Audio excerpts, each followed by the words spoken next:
So, you want to build a world. Maybe you're running D&D or another RPG for the first time. Maybe you've run it for years, but you've never tried your hand at homebrew. Or maybe it's 3 a.m. and you ended up on this video by accident. You don't even play D&D, but you're committed now, so you might as well watch the whole video. The intent of this video is to provide you with a launchpad of ideas and a little direction so that you can start building your own fantasy world. We have a lot of content like this planned for the channel down the road, but we thought we would start small with some quick and easy tips to get you started. If you like what you see and are interested in more, make sure to subscribe so you can see when we post new content. Alright, so let's jump in. There are 2 major approaches to world building. One is the bottom-up method, where you start with just what you need. That could be a single city, a small town, or even a single tavern. This all depends on the scale or size of your campaign or game, though really that goes for both of these approaches. But it's the top-down method that I'm going to be focusing on in this video. This is where you start with the big picture. What does the entire world look like, roughly? Everything isn't going to be intricately fleshed out, of course, but it's more like building an overarching framework for everything that lets you more easily fill in the details as you need them. So, where do you start? Well, first you start with a map. You can make a map in all sorts of ways. If you're artistic, you can draw or otherwise craftily fashion one. If you can barely print your name legibly, much less create a beautiful map, you can opt for all sorts of digital solutions, including a free map-making tool like Incarnate, which is a personal favorite of mine. I'll link to Incarnate, any other tools I mentioned in this video, and a bunch of other useful stuff in the description, so check that out after you're done watching. If you really just want to have some landmasses to work with, without much effort, you can find random terrain generators such as Asgar's Fantasy Map Generator online. I'll link that as well. So, now you have some landmasses, and that's pretty cool, but what do they look like? Where are the mountains and rivers and lakes? Are there deserts, snowy tundras, rainforests, idyllic rolling hills? Again, this is something that can be totally arbitrary or randomly generated, but here's when you can start to think about how the physical world shapes the life that inhabits it. Maybe the huge mountain range would make for a sweet dwarven kingdom guarded over by dragons, or maybe that tropical island chain should be inhabited by some strange subset of aquatic gnomes. Of course, you can take inspiration here from our own world. Think about the kinds of people that traditionally inhabit certain climates and biomes, and how that's affected their buildings, clothing, culture, religion, and economies. You might be surprised how much your world seems to naturally shape itself as you dive into this.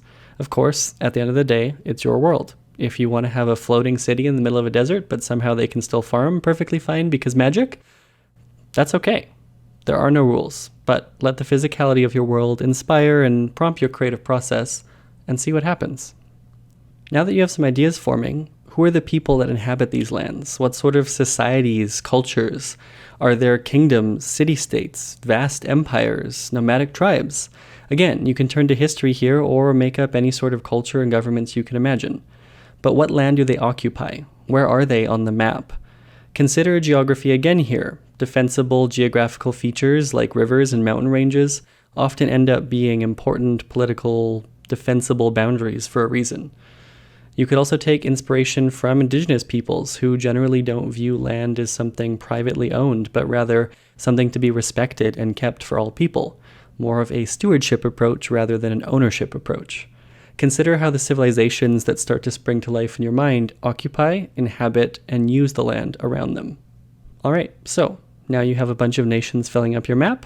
What next? Well, some of those nations you made are probably bumping up against one another, or maybe there's some turbulence from within. So consider what starts to happen here. Are there border or land disputes? Do certain nations have a stranglehold on certain resources? Do neighboring nations have wildly differing cultures or ideologies? Or maybe there's trouble within, and that vast empire is made up of former nations who chafe under imperial rule. You can go as deep into this as you want, or you can outline the briefest of ideas, but do whatever you have fun doing, and do whatever you need for your campaign. But a moving, changing, living world is going to be full of conflict, and conflict on this big international scale can really start to inform the smaller conflicts within. From here, you can go as deep as you need to. You can think about cultures, religions, languages, economics, resource use, history, magic systems. You can dive so deep into this, in fact, that we decided to start an entire YouTube channel about it, and that is this one.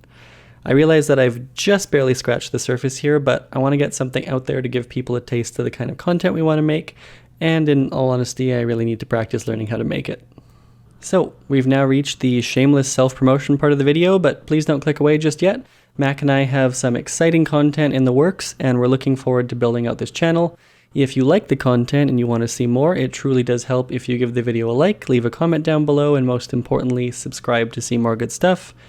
And with all that said, let us know if you found this helpful, let us know what sort of content you'd like to see next, and we will be back soon.